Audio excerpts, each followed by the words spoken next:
Today, let's talk about Maege Mormont, Lady of Bear Island. Maege was the younger sister of Jeor Mormont, the one-time Lord of Bear Island. Maege would become the ruler of Bear Island after Jeor took the Black and his only son, Jorah Mormont, fled to Essos instead of being executed by Lord Eddard Stark for selling poachers to a Tyroshi slaver. With Jeor and Jorah both having no other children or other siblings, Bear Island fell to Maege to rule.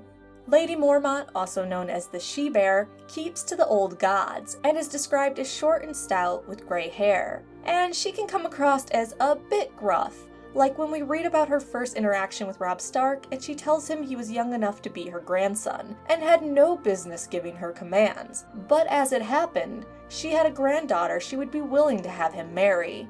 If you asked Jeor Mormont his opinion of his sister, he would tell you Maege is a hoary old snark, stubborn, short-tempered, and willful. However, he does admit that even though he can't stand that wretched woman, he would still grieve if she were to die, which sounds like a typical sibling relationship to me. The She-Bear can often be seen dressed in patched ringmail and leather with the House Mormont black bear on her surcoat. Her preferred weapon is the spiked mace. Catelyn Stark notes that Maege looks comfortable as both a warrior and as a woman. Catelyn would later voice this observation, telling Maege she is brave, and asks if all Bear Island women are such warriors.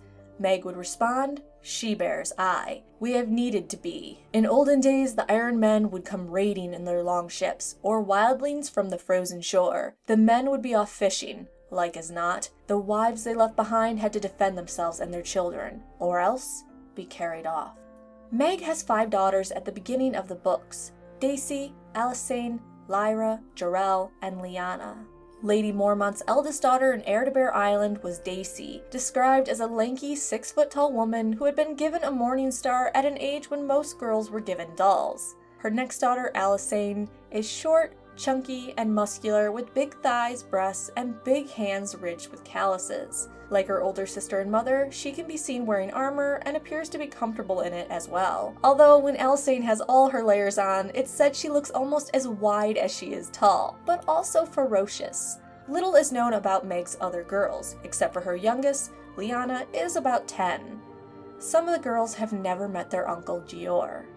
Despite having 5 girls, no one knows who her husband is, if he's alive, or if she ever had one, though there are talks about how she beds with a bear. The mystery continues when we consider why she was able to keep her last name, Mormont, if she is married, and if she isn't, or wasn't, why her girls were allowed to take the name. George R. R. Martin has weighed in on her keeping the last name of Mormont, saying she prefers her own counsel. Most of the ladies of Westeros do change their names when they wed, although usage varies. If the wife's family is significantly higher born than the husband's, she may use his name little, if at all. From this and our own world's history, we might be able to assume she married someone of lesser standing than her house, and she chose to keep her last name and name her children the same. We can also speculate she may have had her children out of wedlock, and Bear Island is such a harsh environment and far from the typical Westeros that no one bats an eye at their lady calling her children Mormonts instead of Snows, which would be very intriguing if true, and personally makes me want to learn more about the culture on Bear Island. Especially since despite no one knowing who or if Maege has a husband, clearly we haven't seen anything that hints the lack of a present husband hurts her rule. There have also been quite a few fun theories on who the father of her children actually is, along with some guesses that her daughters may have multiple fathers. Throughout the books, Lady Mormont, and by extension House Mormont, are shown to be fiercely loyal to the Starks. Maege and her daughter Daisy ride with Robb south against the Lannisters when he calls his bannermen. Her daughter even becomes one of Robb's battle companions and guards. When Robb is declared king in the north by his lords, Maege stands and declares, "the King of Winter," and lays her spiked mace beside the other men's swords. Maege also builds a bit of a friendship with Catelyn Stark while traveling with Robb Stark's company, even showing concern when Catelyn looks upset or somber. Catelyn becomes fond of Lady Maege and her daughter Daisy, especially when they understand her decision about letting Jaime Lannister go. Lady Mormont would tell Catelyn, "My lady, if Cersei Lannister held 2 of my daughters, I would have done the same." Through these interactions with Catelyn Stark, we get the sense that though she may be a stubborn, willful, temperamental, hoary old snark, She also has an empathetic, caring side, and can understand Catelyn's decision from a mother's perspective. Lady Mormont would eventually be separated from her daughter Daisy when Robb orders her and Lord Glover to head to the Neck on separate ships to contact the Crannog men.